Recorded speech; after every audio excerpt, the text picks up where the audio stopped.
Buenos días.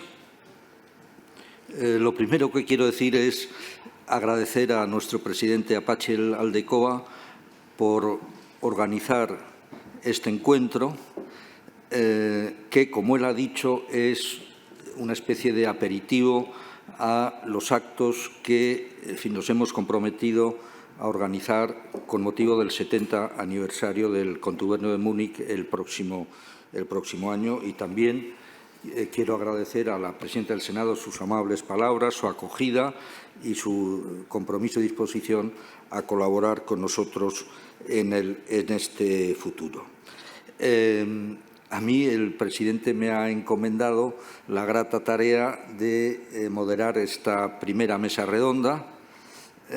Digo que es grata porque su concepción es que 5 hijos de participantes en el Congreso de Múnich de 1962 van a exponernos, en el tiempo limitado de que disponemos, su testimonio, su visión, su valoración del acto. Y digo que es grato porque yo conocí personalmente y traté a sus 5 padres. 3 de ellos, don Félix Pons, José Luis Ruiz Navarro y Jesús Barros de Lis, eran incluso correligionarios míos en aquellos tiempos. Y de todos ellos solo puedo hablar bien, pero no lo voy a hacer porque lo van a hacer mejor sus hijos.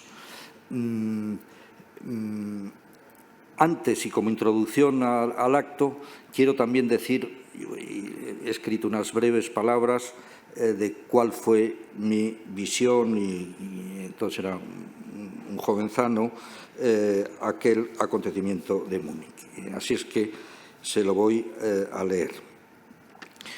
En junio de 1962 andaba enfrascado preparando la reválida que me otorgaría el título de bachiller. En mi familia numerosa, las comidas, oficiadas en mesa con 12 comensales, eran el momento en que mi padre contaba a mi madre y a los hijos que le querían escuchar las novedades del día. Un día de aquel mes de junio, mi padre, entre agitado y consternado, dijo: «Han confinado a Satrústegui, a Miralles, a Fernando Álvarez de Miranda. Los han llevado a las Canarias. Gil Robles se ha tenido que ir al exilio». Así me enteré yo del Contubernio de Múnich. Mi padre pertenecía al bando de los vencedores y era de derechas. Era monárquico juanista. En la sala de nuestra casa había en una repisa un retrato de don Juan con la dedicatoria al uso. Y acudía a veces a Estoril en el Lusitania Express a expresar su adhesión a quien la prensa franquista llamaba pretendiente y que para mi padre era el legítimo heredero de la corona de España. En los días sucesivos, la prensa arremetió con gran virulencia contra los asistentes a la reunión de Múnich. Eran traidores, antipatriotas, desleales, resentidos. Las plumas del régimen sabían hacer bien su trabajo. Es verdad que, como en mi casa no había televisión, mi padre decía que nos haría perder el tiempo para estudiar, no pudimos ver las escenas de las manifestaciones en las que se vociferaba contra los constructores de Europa. A mi padre aquella histérica campaña le irritó sobremanera, porque creía que los participantes de la reunión muniquesa eran personas honorables y algunos de ellos eran sus amigos. 3 años después pisaba yo por primera vez el piso de Gran Vía 43, entonces sede del AEC, y después, tras la llegada de la democracia, del Consejo Federal Español del Movimiento Europeo. En él he pasado muchas horas de mi vida y en él tuvo lugar mi alfabetización política. Me incorporé como novicio de aquel cenáculo cuando me afilié a la asociación estudiantil clandestina Unión de Estudiantes Demócratas, recientemente creada por Óscar Alzaga y por otros. Y allí conocí a aquellos cuyo confinamiento había irritado tanto a mi padre. El Contubernio de Múnich sirvió para mucho. No fue un encuentro estéril, sino fecundo. Era la primera vez, tras la Guerra Civil, en que, con carácter público, a la luz del sol, personalidades relevantes de la vida pública española pertenecientes a todas las corrientes democráticas que configuraban el escenario europeo, algunos de los cuales habían participado en la guerra civil en el bando de los vencedores y otros en el de los vencidos, unos en el exilio y otros en el interior, se reunían para concordar el futuro de España. Quiero, sobre todo, destacar tres aspectos que supongo hablaremos de ellos en este acto. Primero, despertó la conciencia de muchos españoles de que 23 años después de la Guerra Civil había que recorrer un camino nuevo, que el régimen de los vencedores tenía que ser superado. La reacción de mi padre era una muestra de lo que muchos españoles en las universidades, en los colegios profesionales, en los distintos ámbitos de la vida social, empezaban a madurar. Segundo, el camino que trazó Múnich era que la recuperación de la democracia y la integración en Europa formaban parte de un mismo proyecto histórico, el que le convenía a España para estar a la altura de su tiempo. Ese proyecto fue asumido plenamente en la transición, de modo que siempre he defendido, y lo ha dicho también el secretario de Estado, he defendido que la transición no se culmina con la aprobación de la Constitución, sino el 12 de junio de 1985, cuando España ingresa en la Unión Europea en aquella solemne ceremonia presidida por el rey Juan Carlos I. Y tercero, porque en Múnich, y en este punto la contribución de Salvador de Madariaga es fundamental, se sella que la reconciliación tenía que ser la base moral de la futura convivencia de los españoles, en democracia, en libertad y en Europa. La superación de las dos Españas enfrentadas era el presupuesto indispensable del único futuro prometedor y perdurable. La España de los vencedores debía dar paso a una España de todos los españoles. Ese espíritu fue el alma de la transición. De modo que un padre de la Constitución, Gabriel Cisneros, pudo decir: la Constitución salió porque ya estábamos reconciliados. Preservar ese espíritu es fundamental para nuestro futuro. Reconciliarse no es olvidar el pasado, no es ser amnésico, pero sí exige que aquel pasado sea ya tarea de la historia, como dijo Tácito, sine ira et studio. Por eso, no puedo dejar de decir aquí, entre los amigos del movimiento europeo, que me preocupa sobremanera que ese espíritu de la transición, que obliga tanto a hacer como a no hacer, se vea afectado con determinadas iniciativas políticas en curso que a mí me perturban. Dicho lo cual, es el momento de los protagonistas del acto. Vamos a empezar con Laura Baeza, a la que veo en pantalla. Le saludo, le doy los buenos días.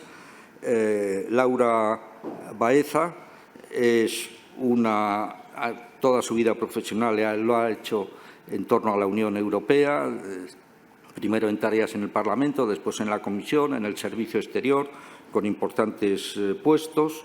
Es hija de Fernando Baeza, también embajador, gran político, que tuve la fortuna de conocer y de tratar. Laura Baeza está en Bruselas y nos acompaña por la pantalla y tiene la palabra. Excelentísimas señoras y señores, en primer lugar me gustaría muchísimo agradecer a Francisco Aldecoa, presidente del Consejo Federal del Movimiento Europeo, su invitación para participar en esta conmemoración del 59 aniversario del Contubernio de Múnich. En tanto que hija de Fernando Baeza Martos, participante en el Contubernio y, por cierto, senador por Huesca en las Cortes Constituyentes de 1977, me siento muy emocionada de estar aquí hoy con todos ustedes para evocar cómo vivió mi familia aquellos momentos de la historia de nuestro país. Los organizadores de este acto me han solicitado que lo relate desde un punto de vista personal y así lo voy a intentar. Tengo 10 años y mi hermana Patricia 9, cuando nuestro padre se fue a Múnich y no volvió. Mejor dicho, tardó mucho en volver, o por lo menos a nosotros nos pareció muy largo aquel lapso de tiempo. Ya sabíamos por entonces que mi padre era especial. Había estado en la cárcel y, curiosamente, toda la familia estaba orgullosa de ello, aunque también sabíamos que no se podía hablar de este tema con todo el mundo, con nuestras amigas o con nuestras compañeras de colegio.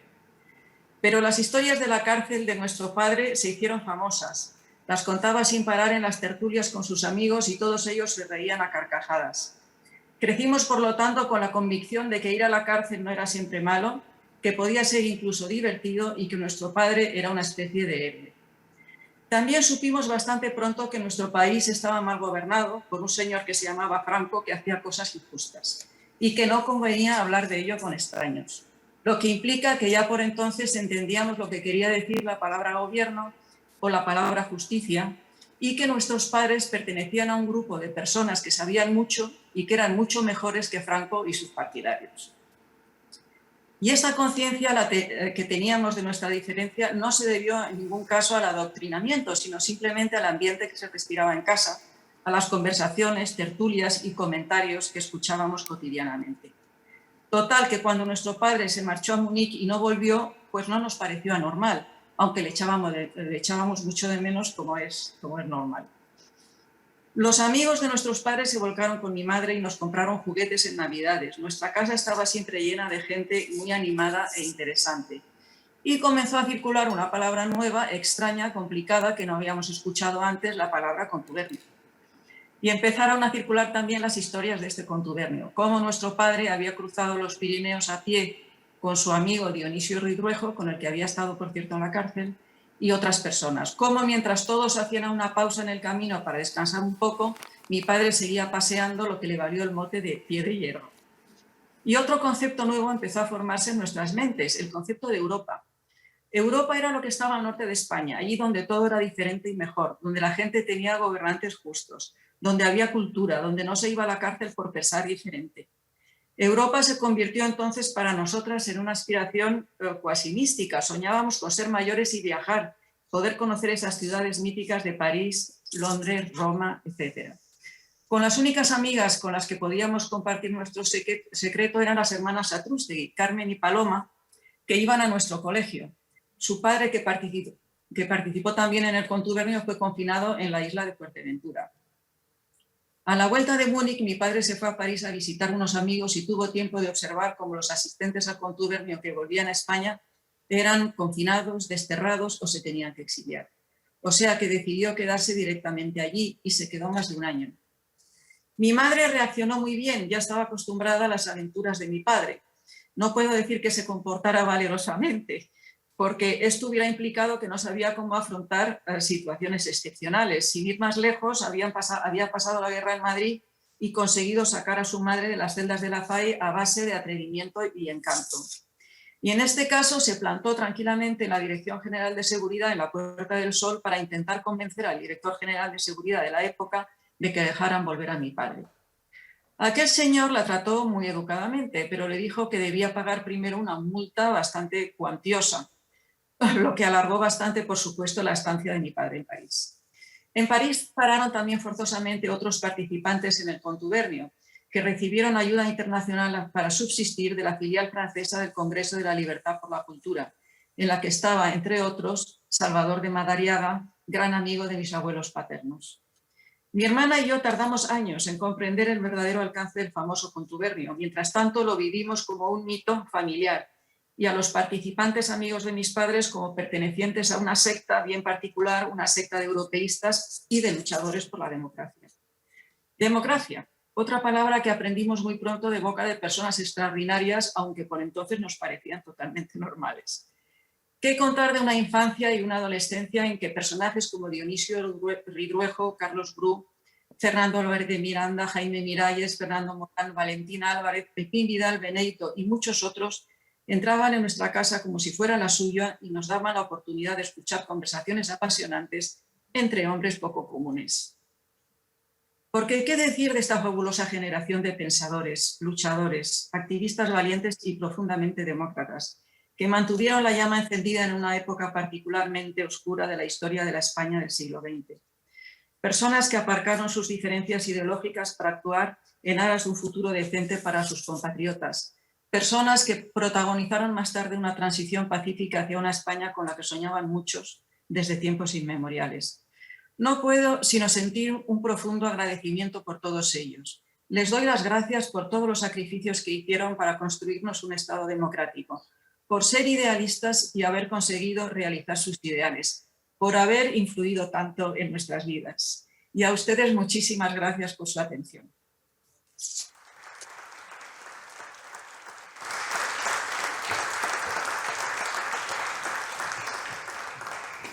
Muchas gracias, Laura, por tus palabras, por tu testimonio y porque nos ha hecho recordar en fin, aspectos de aquellos días, de aquellas vicisitudes. A continuación, le toca hablar a Miguel Satrústegui.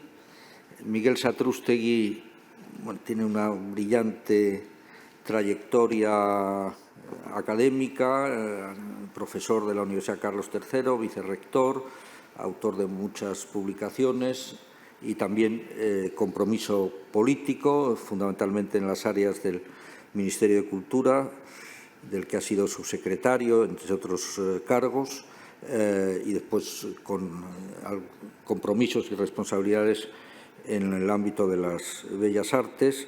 Pero sobre todo yo quiero destacar aquí que entre su formación académica es uno de los españoles que ha estado en Brujas, en el gran centro de formación de carácter europeo, fundado por Salvador de Madariaga. Yo a su padre, a Joaquín Satrústegui, cómo no, le traté muchísimo. Su casa estaba abierta sobre todo a los jóvenes con los que quería dialogar y animar, en fin, en este espíritu que siempre mantuvo, el de la concordia, en el de la recuperación de las libertades y la democracia, la superación de la guerra civil. Miguel, tienes la palabra.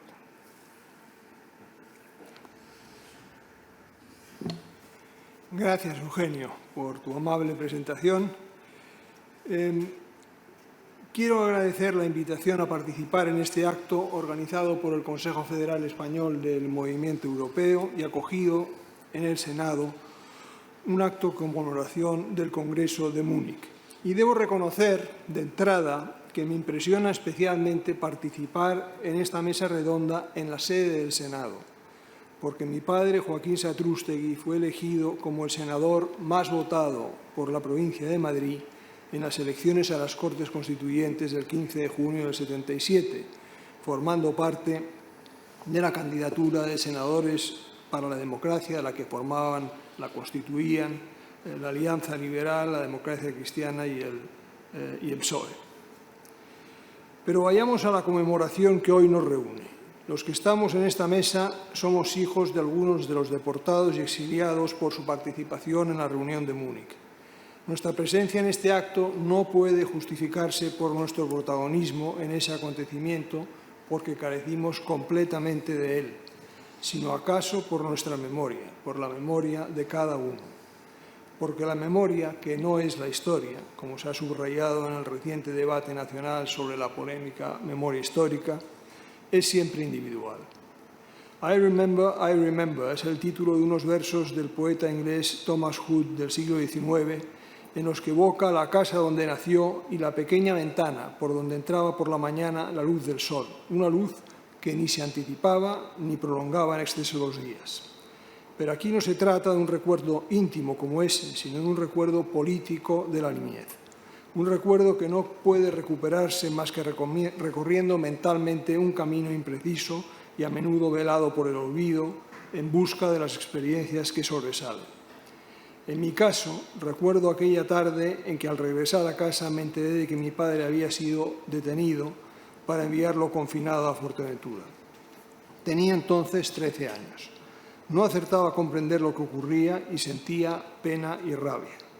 Después vinieron las tardes innumerables de embuchar sobres con escritos políticos de los deportados o de sus esposas, sobres que entregábamos en los domicilios o que distribuíamos cuidadosamente por diferentes buzones para sortear la censura. También recuerdo que se afianzaba la conciencia de nuestra diferencia política y que experimentábamos a veces el vacío a nuestro alrededor.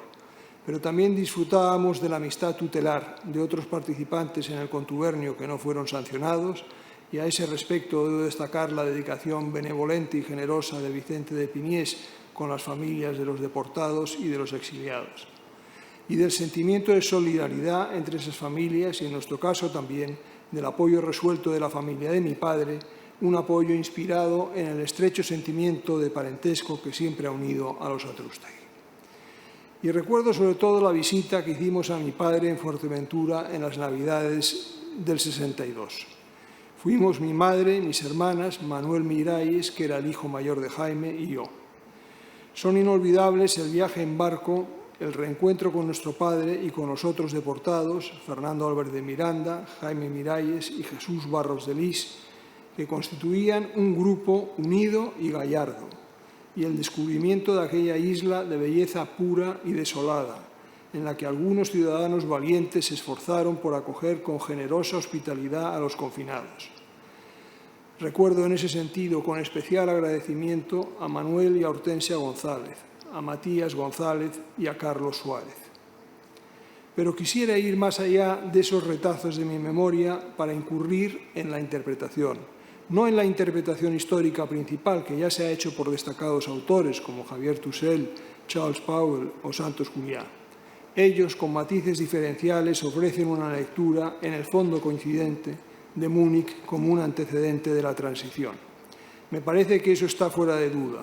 Ahora solo quiero referirme, aunque sea esquemáticamente, a la relevancia contemporánea que a mi juicio tuvo la reunión de Múnich, en el doble sentido de lo contemporáneo, es decir, a su relevancia en ese momento, o sea, a su relevancia contextual, y por otro lado a su posible relevancia en la situación presente, a su relevancia actual.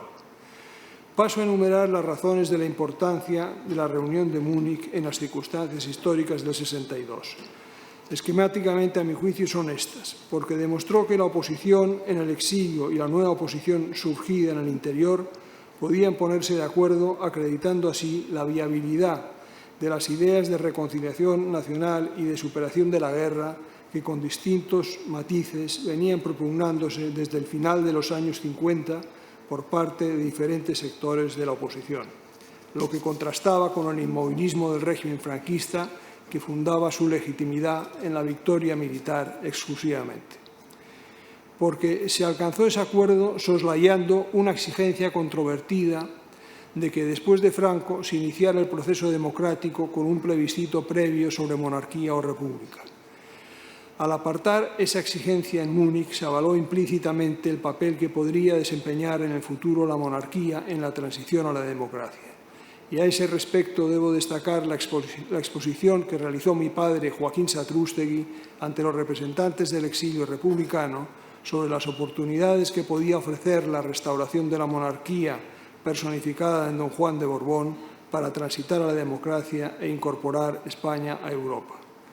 Y también debo recordar que fue otro insignia liberal, Salvador de Madariaga, quien acertó a proponer la redacción final del punto primero de la resolución aprobada por el Congreso de Múnich, que exigía la instauración de instituciones auténticamente representativas y democráticas, que garanticen que el gobierno se basa en el consentimiento de los gobernados, sin referencia, por lo tanto, al plebiscito previo sobre la forma política del Estado.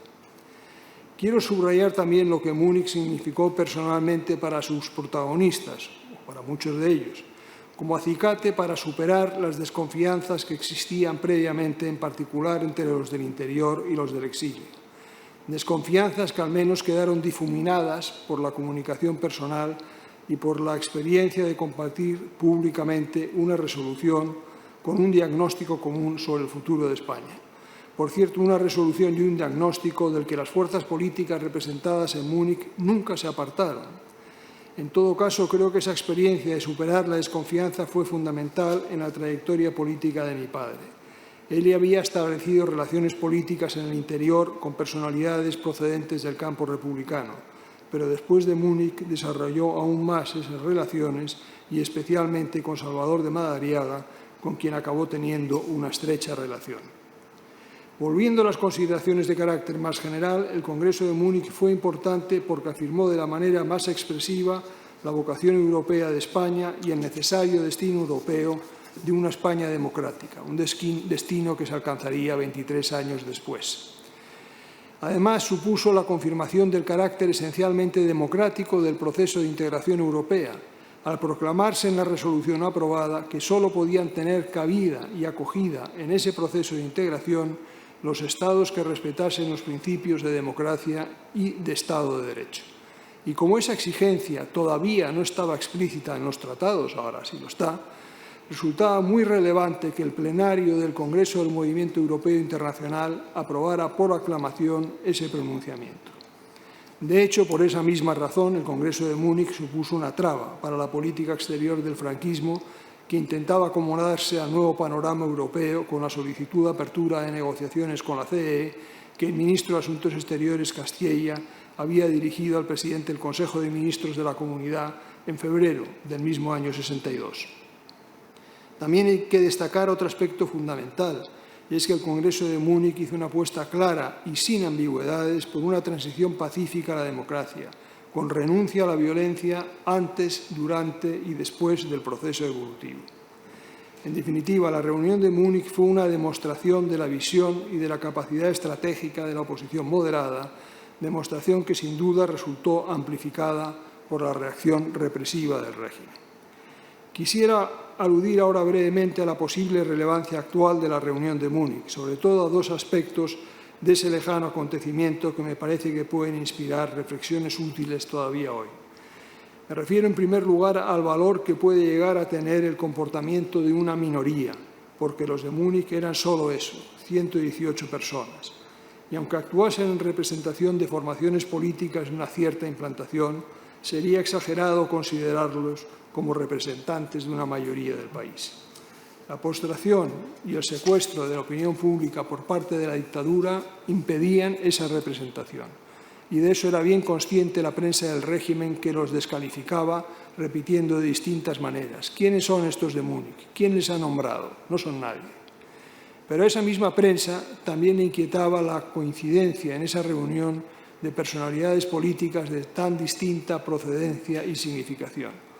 Y es que los delegados de Múnich eran una minoría, pero una minoría muy pluralista, y eso otorgaba a su acuerdo un gran valor.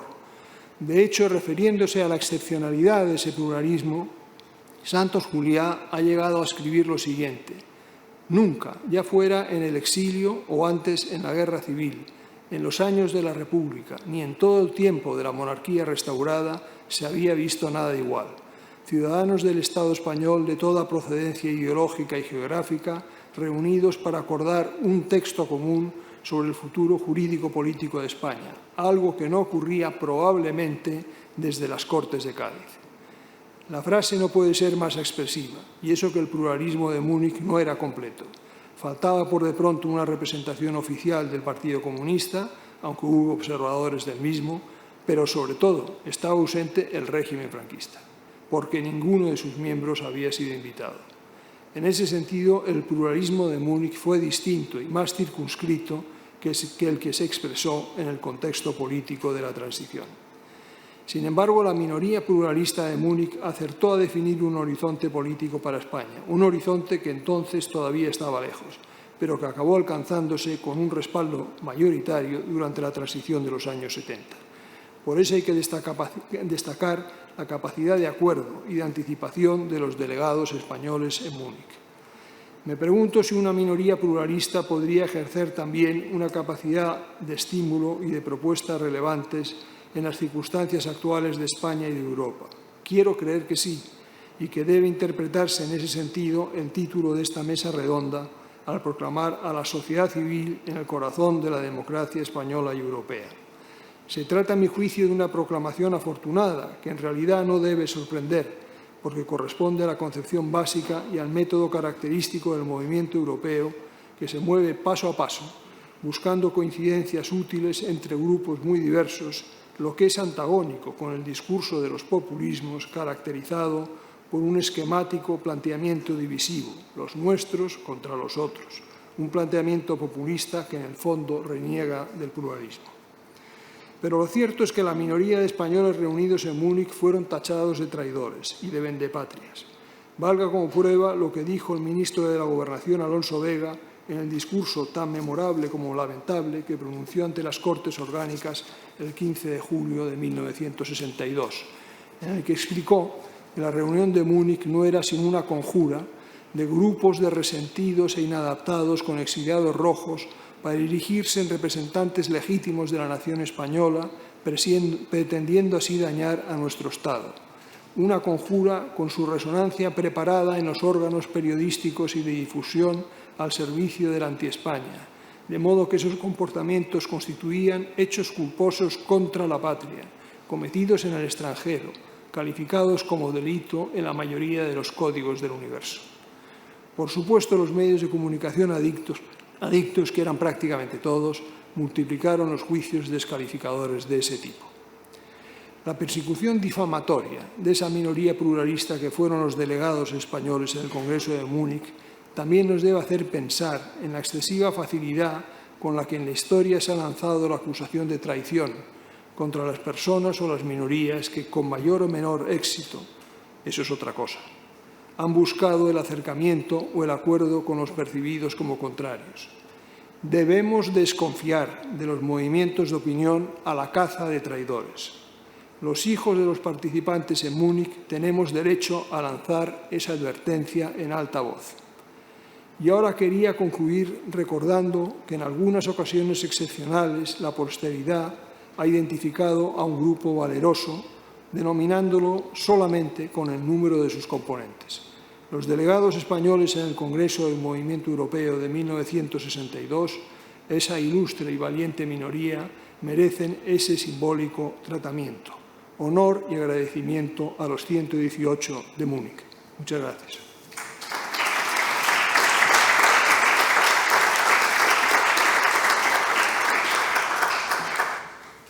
Muchas gracias, Miguel.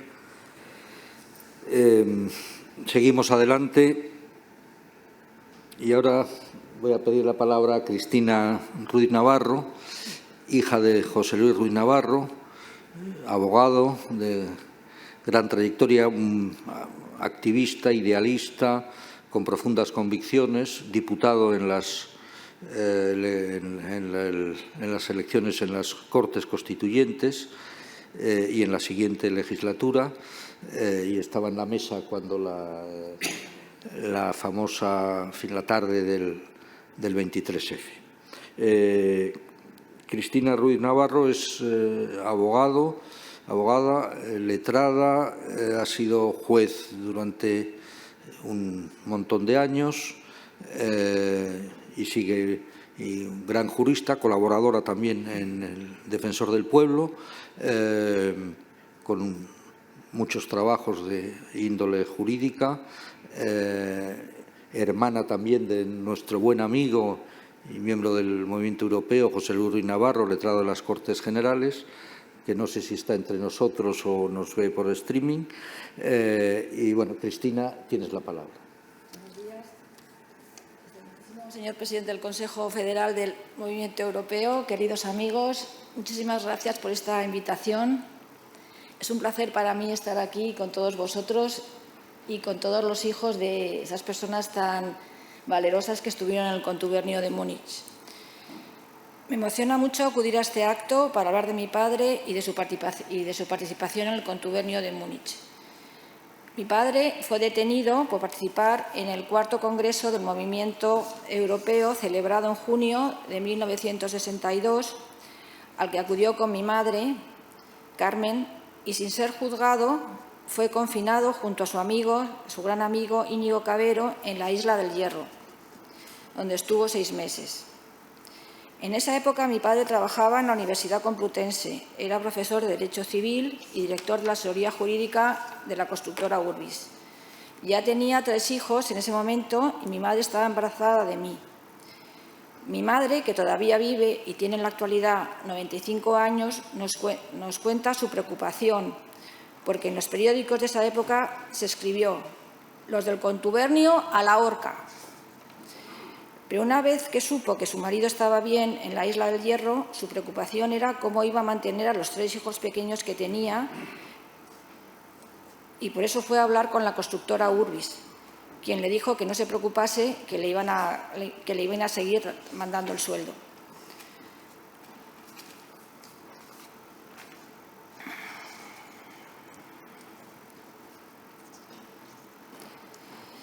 Posteriormente, mi madre fue a ver a mi padre a la Isla del Hierro y recuerda con mucho cariño y afecto a los herreños, por su hospitalidad y por lo cariñosos que fueron con ellos.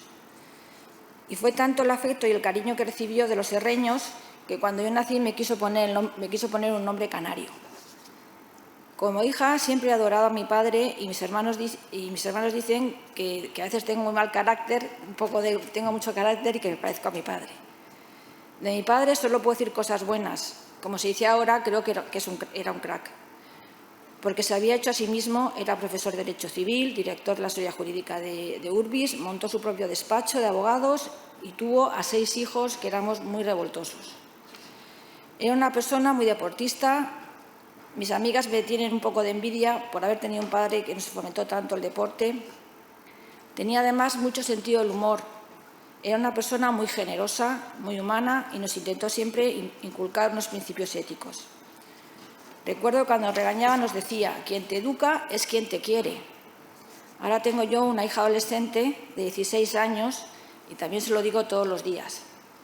Mi padre era una persona muy perfeccionista y siempre nos decía que intentásemos hacer las cosas bien, que estuvieran bien hechas. Pero si me tengo que quedar con una cualidad, me quedo con su generosidad. Creo que cuando somos generosos, primero nos sentimos egoístamente mejor con nosotros mismos y también con los demás. Esa generosidad de todos los que participaron en el contubernio de Múnich, pues sus diferentes ideologías políticas a las que hoy hacemos este homenaje, hicieron posible una pacífica transición española hacia una democracia fuerte y de una manera conseguir que todos juntos y unidos nuestro gran país sea cada vez una España mejor y seamos ciudadanos de una Europa solidaria y fuerte. La generosidad de esas personas con vocación europeísta que lucharon por sus ideales ha hecho posible la democracia que disfrutamos hoy en día todos los españoles. No quiero finalizar sin hacer una especial mención al entrañable amigo de mi padre, Fernando Álvarez Miranda, que hoy aquí están presentes sus hijos en este acto. Muchas gracias por vuestra atención. Gracias a ti.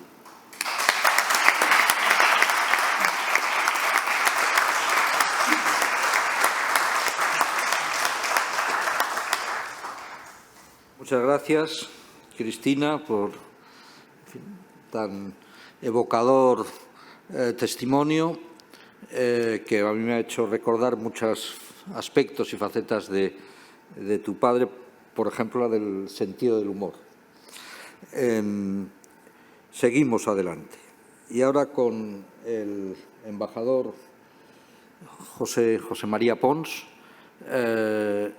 del cual, bueno, solo se puede decir, en fin, 44 años dedicados al servicio diplomático, al servicio de España como servidor público, una brillante carrera diplomática, embajador al frente de 5 o 6 misiones diplomáticas, embajadas a lo largo de su vida, pero sobre todo un hombre importante, clave en los años de negociación de nuestro ingreso en la Unión Europea, tanto en el Ministerio de Asuntos Exteriores, en la Secretaría de Estado para la Unión Europea, como en el gabinete del presidente del Gobierno, hasta prácticamente la caída del muro de Berlín, aproximadamente, o por ahí, o algo más.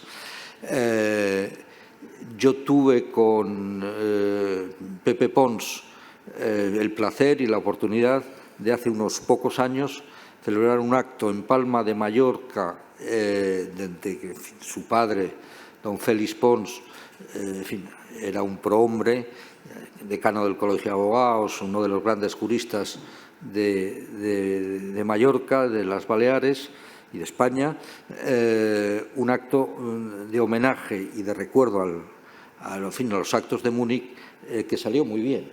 Yo tengo un grato recuerdo. El embajador Pons elaboró un vídeo estupendo. Lo hemos intentado poner, pero ha habido unos fallos técnicos y no lo podemos reproducir en estos momentos. Bueno, lo dejamos para más adelante, como este es un aperitivo, será más adelante. Y sin más, el embajador Pons tiene la palabra. Muchas gracias, Eugenio. Muchas gracias, presidente Aldecoa, por haberme invitado a participar en este acto. Confieso que tengo un problema y es que estoy totalmente de acuerdo con Miguel Satrústegui y a partir de ahí, por tanto, podría decir ya está, pero no, voy a intentar hablar y decir algo.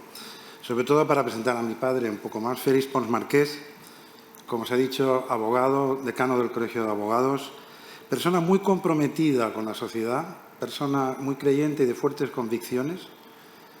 Y ese compromiso le llevó, pues eso, a presentarse a las elecciones a decano en un momento en que solo había un candidato oficial del régimen y él lo desafió y ganó por goleada. Pero también comprometido con la sociedad y con las instituciones. Fue presidente del Banco de Crédito Balear, presidente del Real Club Deportivo Mallorca, presidente del Club Náutico, presidente del Círculo Mallorquín. Es decir, lo digo simplemente como una persona que consideraba que debía devolverle a la sociedad todo lo que había recibido porque había que actuar en función de lo que la gente necesitaba y pedía en aquel momento. Yo recuerdo cuando era niño, que debía yo tener 10 o 12 años, un día vi en su despacho una revista encima de la mesa que ponía Revista Europea del Carbón y del Acero. Y mi padre era abogado civilista, básicamente, con algo de administrativo y nada penal y nada internacional. Y entonces, como niño ingenuo, le dije, papá, ¿y esta revista qué tiene que ver contigo? No entiendo nada. Me dijo, bueno, no lo entiendes, pero lo entenderás. Y eso, ahí está el futuro tuyo y el futuro de todos nosotros. Y eso a mí se me quedó muy grabado. Eso era antes de Múnich, antes de que fuera en Múnich. Lo cierto es que esas convicciones le llevaron a distanciarse, he dicho que era muy creyente, pero le llevaron a distanciarse de la Iglesia Católica en la posguerra. Rápidamente dijo eso, no puedo tolerar esta actitud de incienso al dictador y buscó otros ámbitos de actuación sin renunciar a sus convicciones y de ahí que ingresó en la democracia cristiana hacia los años 50 de la mano de don Manuel Jiménez Fernández y empezó una actividad clandestina. Yo sé que hay bastante gente joven. Seguro que les cuesta imaginar lo que es una política clandestina. Una situación política clandestina pues es una underground que no puede surgir, no puede salir a la superficie, porque entonces viene el castigo de la ley injusta de la dictadura, ¿no? Pero bueno, esa era una actividad clandestina, no creo que se pueda leer, pero les voy a explicar, porque esta es una carta, por cierto, del padre, de Jesús Barros de Lis, a mi padre. Mi padre era vicepresidente del Partido de Izquierda Democrática Cristiana y yo creo que su padre era secretario general o coordinador o tenía un cargo importante y le escribe diciendo que ha aprovechado una rápida visita a Las Landas, donde tengo diversos clientes y amigos relacionados principalmente con las maderas. Si ha viajado a Las Landas quería decir que había ido a ver al Partido Socialista Obrero Español en el exilio. Pero eso lo disimulaban de esta manera, diciendo que había ido a un negocio de maderas, ¿no?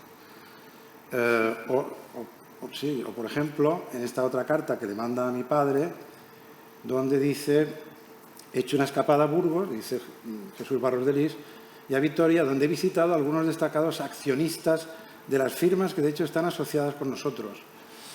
No eran accionistas, eran miembros del partido a los que había que visitar, pero claro, la censura era muy fuerte y evidentemente les daba miedo que pudieran ser detectados. Sin embargo, curiosamente, he traído esta foto a colación porque hubo una reunión en Mallorca, probablemente del grupo directivo de la Izquierda Democrática Cristiana, porque está nada menos que el presidente, Manuel Jiménez Fernández, Carmelo Zembrero, Federico Aventura, mi padre es el de las gafas oscuras, y se pasean por Formentor tranquilamente, sin ningún problema de que les vea la policía, sin ningún problema de que les controlen, y sin embargo, por escrito, andaban con muchísimo cuidado. O sea, había un poquito como de contradicción ahí. Ahí ven, posando en el mirador al lado de Formentor. Por cierto, tengo dos personas con una flecha porque no las he reconocido. Si alguien en la sala sabe quiénes son, yo se lo agradeceré que me lo digan después. Pero, en fin, esos eran miembros del partido que estaban en una reunión teóricamente clandestina, pero ellos paseándose libremente. En virtud de su pertenencia al partido, mi padre participa en la reunión de Múnich. Esta es la carta en la que él contesta, y es una carta abierta. Hago el contraste. Es decir, aquí la reunión de Múnich no se veía como una cuestión clandestina porque no lo era. Yo creo que a mi padre y a todos los que participaban les parecía que era una reunión, si se quiere, atrevida, pero perfectamente tolerable, normal, y que por tanto no tenían que esconderse de nada.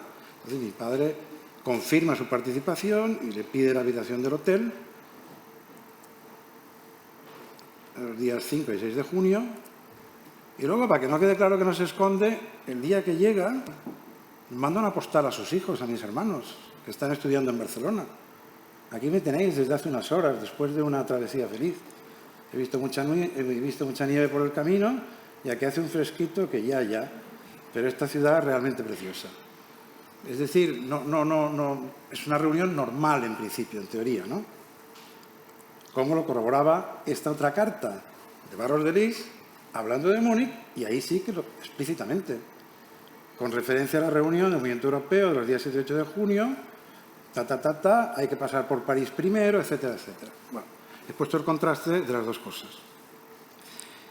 Mi padre participó en Múnich, el famoso contubernio, no sé si es la siguiente, ¿veis? Aquí aparece cuando la prensa se inventó, el régimen se inventó la palabra contubernio. Y yo quiero destacar un aspecto que ha mencionado Miguel Satrústegui porque es el único que me consta en el que mi padre tuvo una, no digo que no estuviese más activo, pero en este me consta que estuvo muy activo, que era la cuestión institucional, precisamente, de monarquía o república para el futuro de España. A lo mejor alguien me corregirá en esta sala, pero lo que yo recuerdo de las cuestiones contra mi padre es que fue imposible llegar a un acuerdo sobre un texto. Entonces se soslayó la cuestión, pero con una decisión que me pareció muy inteligente, y es que Llopis, si no me equivoco, haría una declaración al final diciendo: nosotros no somos monárquicos, pero si en el futuro algún día la monarquía trajese la democracia a España, nosotros apoyaríamos la monarquía porque lo que importa en el futuro de España es que sea un país democrático. Y a su vez creo que José María Gil Robles o Madariaga, no estoy muy seguro, iba a hacer una declaración diciendo lo contrario. Es decir, nosotros no somos republicanos, somos monárquicos, pero si en el futuro un día la República iba a traer la democracia a España, nosotros la apoyaríamos sin ningún problema.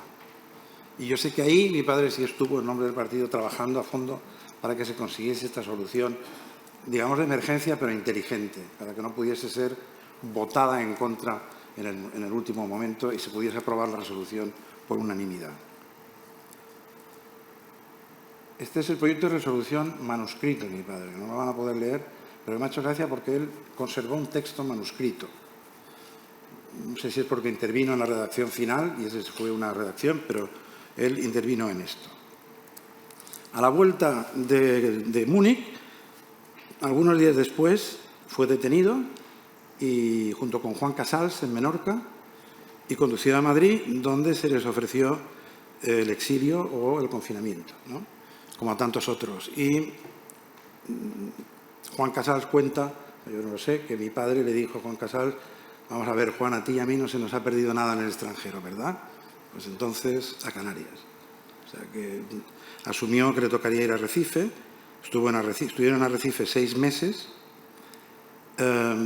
Es interesante saber que, y supongo los demás lo saben, también lo confirman, que no hubo nunca ningún documento escrito que acreditara o que respaldara esos confinamientos, esas decisiones.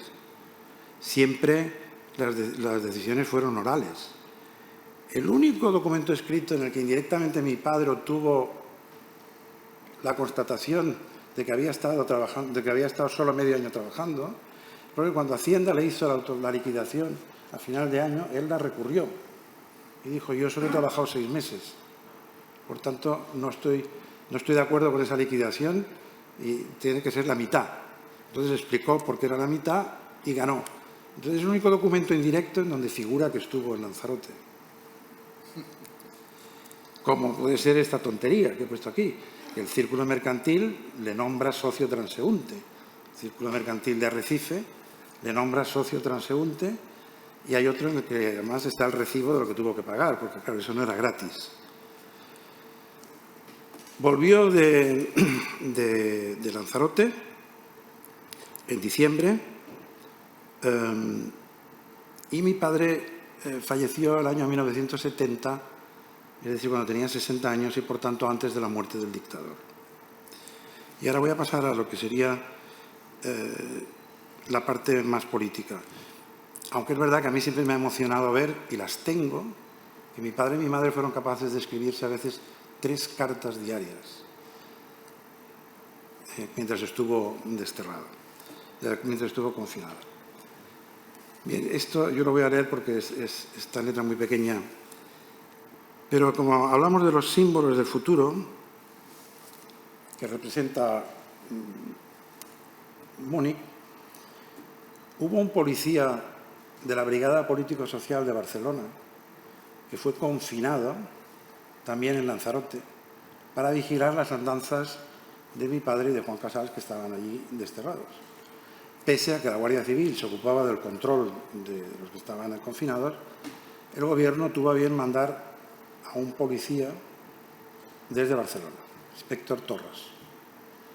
El inspector Torras, como digo, era de la Brigada Político-Social, nada menos en aquel tiempo lo que significaba. Fue, no sé cómo decirlo, si adoctrinado, convertido, cambiado por mi padre, hasta el punto de que empezaron una amistad muy importante y que este hombre, al volver de Lanzarote, pidió el traslado a la sección de narcóticos y dejó la Brigada Político-Social. Entonces, aunque me da un poco de pudor, quisiera leerles aquí las palabras que escribió a mi madre. Y dice, cuando murió mi padre, dice, usted sabe que yo quería mucho a don Félix y motivos para ello no faltaron. Nos conocimos en una triste ocasión, pero con su extraordinaria delicadeza consiguió casi de inmediato limar las asperezas que aquella situación creó y siempre tuvo unos detalles conmigo que no he olvidado. Bien, con esto voy a la parte que era más política, ¿no? Es decir, yo creo que ahí está el espíritu de la transición ya, claramente. Un policía de la dictadura franquista se convierte en un amigo y entiende la evolución de España a través de un demócrata cristiano que le está explicando, supongo, cómo ve el país y cómo ve el futuro, ¿no? Yo creo que ahí hay un embrión de lo que luego fue la transición, ¿no? Y a mí es una carta que siempre me ha emocionado. De lo que ha dicho Miguel, que he dicho que estoy de acuerdo sobre lo que es Múnich, sin embargo, yo voy a introducir un matiz que, a riesgo de que se me eche alguien encima. Y es que, en el fondo, políticamente no deja de ser un hecho aislado Múnich. Es decir, en aquel momento no tuvo continuidad. Es decir, yo diría, para que se me entienda, que los que estuvieron en Múnich fueron pioneros. Realmente fueron pioneros. Hicieron algo que para lo que era aquel tiempo era impensable. Pero no hubo una continuidad. De hecho, yo me tomo la molestia de mirar la lista de los que estuvieron en Múnich. Claro que la biología también juega y solo he encontrado 14 personas activas durante la transición de los que estuvieron en Múnich. Claro que digo que el tiempo había pasado y seguro que muchos habían fallecido. Pero yo creo que fueron pioneros y esa labor de pioneros es la que hay que reconocerles. Mi padre sufrió un grave quebranto anímico, desde luego, no digo ya el económico, pero anímico. Y le costó mucho entender por qué le habían sancionado por haber hecho una cosa que le parecía la cosa más justa del mundo, ¿no? Pero bueno, él sigue actuando, aunque digo que se murió en el año 70. Pero yo creo que por encima de todo, y también lo ha dicho Miguel, los de Múnich aportaron el horizonte europeo para el futuro de España. Y ahí se quedó ya para siempre. Es decir, aportaron que España, si no tenía que estar en el marco europeo, sin estar en ese marco europeo, no tenía futuro. Y eso, al final, quedó plasmado, yo creo, en un acto simbólico. El 12 de junio, que ya ha sido mencionado, en 1985, cuando Felipe González hace el discurso durante el acto de la firma del Tratado de Adhesión a las Comunidades Europeas, menciona a los españoles que estuvieron en La Haya en 1948 y a los que estuvieron en Múnich. Por tanto, si pensamos lo que estaba diciendo, que venimos del 62, esto luego viene la transición y era el 85, y luego vemos que los 10 años siguientes, digamos, del gobierno de Felipe González son los años de la consolidación europea de España de una manera increíble, todo el crédito para los que estuvieron en Múnich. Muchas gracias. Muy bien.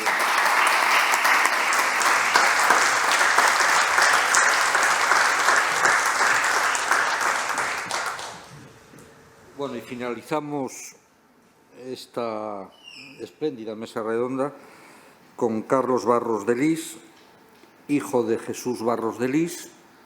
A él se ha referido el embajador Pons en su relato.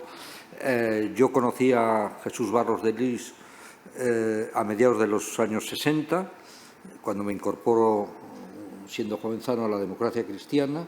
Efectivamente, él era secretario de la Izquierda Demócrata Cristiana, el ala que presidía Manuel Jiménez Fernández, y siempre le conozco a Jesús Barros de Lis como una persona entregada, idealista y siempre a favor de la unión, la integración, la unidad de ese archipiélago que constituían entonces los demócratas cristianos.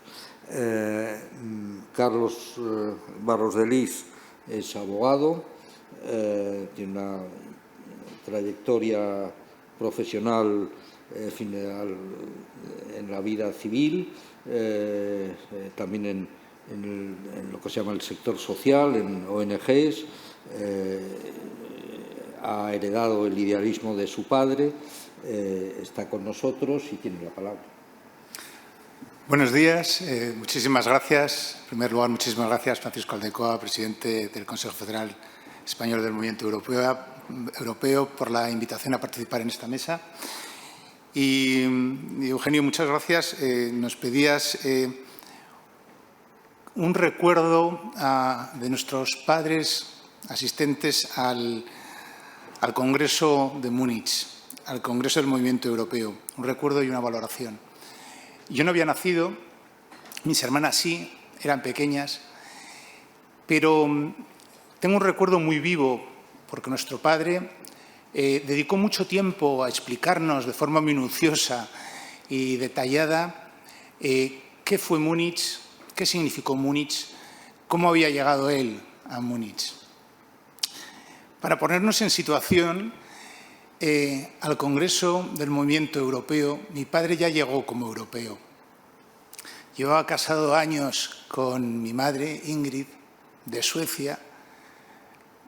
En aquellos años la distancia física como país más alejado dentro de Europa no era nada comparada con la distancia cultural que podía haber entre España y Suecia. Mi madre, que había viajado por todo el mundo, que hablaba 5 idiomas, que procedía de un país con un desarrollo económico en aquel momento vibrante, un desarrollo social, una cosmovisión, pues contrastaba con un español de la posguerra, de una familia muy culta, de juristas y políticos, pero donde la diferencia era ostensible. Sin embargo, había un proyecto común y además siempre manteniendo el respeto a la diferencia y a las tradiciones. En casa vivíamos las tradiciones suecas y españolas con una mezcla llamativa. Y mi padre recalcaba que teníamos que ir todos los años a Suecia a pasar el verano con la abuela, a mejorar nuestro sueco que hablábamos con mi madre y a mantener las raíces. Manteníamos las raíces, las tradiciones, la diversidad en un proyecto común, familiar, pero al final es como Europa.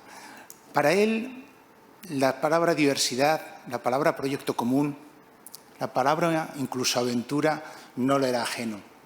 Un poco Europa en pequeño. Pero nos sirve para ponernos en situación cómo era uno de aquellos participantes que fueron a Múnich. Pero si después de todas esas conversaciones y recuerdos que él nos explicaba al principio con lenguaje de niños y después con lenguaje de jóvenes y de adultos, yo me quedo con un rasgo clave. Mi padre fue a Múnich con unas grandes convicciones, o con una convicción grande en unos ideales muy formados, anclados en el humanismo cristiano. Y su defensa es lo que le permitió soportar unos sacrificios personales, familiares, profesionales, económicos sin ninguna duda. Y a la postre, pues, la libertad que ya había sufrido, o la pérdida de la libertad que ya había sufrido antes de Múnich en ocasiones, y después de Múnich, pues, compartiendo el confinamiento de 9 meses en Fuerteventura con Fernando Álvarez de Miranda, con Joaquín Satrústegui, con Jaime Miralles. Recuerdo que tenían de Fuerteventura, era muy grato, eso no debemos de perderlo. Pues esa convicción tenía otro rasgo importante, y era la generosidad. Enorme generosidad para asumir unos riesgos de una actividad donde había muy poco que ganar personalmente, donde había mucho que perder. Y una generosidad porque se defendían unos ideales que son los que le hacían soportar esos sacrificios. Y hacerlo sin rencor. Para ponernos en contexto, mi padre pasó la niñez en el Madrid sitiado. Su recuerdo era hambre, hambre, hambre. Nunca dejamos nada en el plato en casa. Él comía las mondas de naranja. Eso y el trauma de ver a los milicianos entrar y llevarse a su padre, los milicianos anarquistas y comunistas, llevarse a su padre a una checa, solo por el hecho de ser diputado de las Cortes del 36, también lo fue mi abuelo de las Cortes del 33, Severino Barros de Lis. Esa vejación de la libertad de su padre por unos y luego de la propia por los otros, nos la contaba sin rencor, pero nos la explicaba muy bien, para que comprendiésemos que esa defensa la hacía por unos ideales que él entendía superiores y por los que valía la pena dejarse la piel. Y eso es el recuerdo que yo tengo de mi padre Jesús Barros de Lis como asistente a Múnich. Él fue allá con unas convicciones en unos ideales que son los que le hacían sobrellevar sacrificio y un esfuerzo, y lo hacía con amplitud de miras, con la mirada puesta en el futuro y en el bien común de todos. Y nos pedías, Eugenio, una valoración personal de qué supuso el contubernio de Múnich. Pues mi valoración es que los participantes eran muy conscientes, todos ellos, de la responsabilidad histórica que vivían en ese momento. Sí sabían lo que se estaba jugando. Eran conscientes de que hacía 23 años que había terminado la guerra civil. 23 años en que todavía había heridas abiertas, había heridas, gracias a Dios, cicatrizadas, y todavía cicatrices muy vivas. Había que conseguir pasar esa página. Y lo hacían con esa responsabilidad histórica de a quien no hay que contarle o reescribirle la historia, que es un atentado a la inteligencia, sino de quien ha vivido esa historia y a quien no se la tienen que contar. Y esa responsabilidad histórica la trasladaron al futuro. Responsabilidad histórica con el pasado y trasladado al futuro porque eran muy conscientes que había que trasladar la sociedad a un cambio de régimen, a una sociedad democrática donde todos tuviesen cabida. Y eso lo hacían con la conciencia de que era en Europa, desde Europa y para Europa. Porque España estaba y está y es Europa. En Europa estaba parte de la solución a aquel momento histórico, y para Europa porque España ha tenido, tenía y tiene siempre mucho que aportar a Europa. Y al Congreso de Múnich acudieron los participantes, cada uno con su bagaje ideológico. No acudieron los comunistas ni los representantes del régimen. Acudieron los que llevaban el bagaje de la libertad. En este caso, mi padre, Jesús Barros de Lis, como Pons, Fernando Álvarez de Miranda, Ruiz Navarro, con el bagaje de la democracia cristiana, aquella de muchos de los padres fundadores del proyecto europeo, de Gasperi, Schuman, Adenauer. Ese grupo numeroso de demócratas cristianos es con el que llegaron ellos a Múnich. Y yo veo Múnich como el momento en el que los allí partícipes pusieron sobre la mesa las piezas de puzzle de la sociedad española.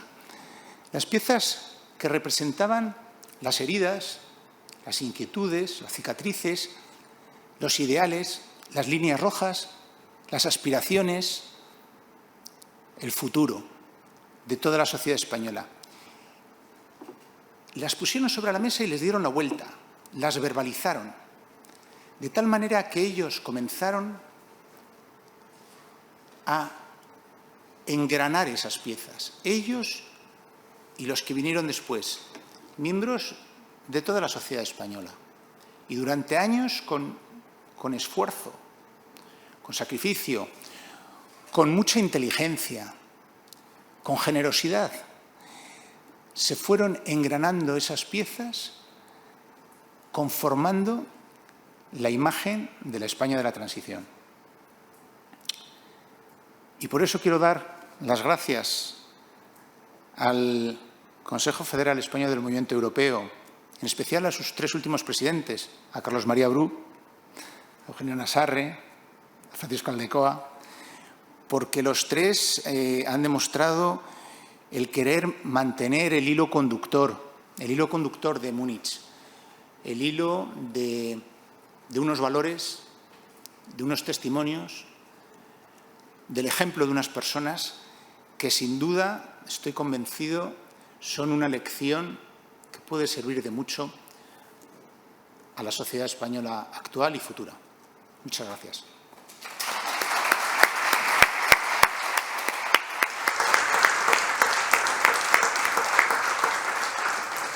Muy bien. Querido presidente, esta mesa redonda ha concluido.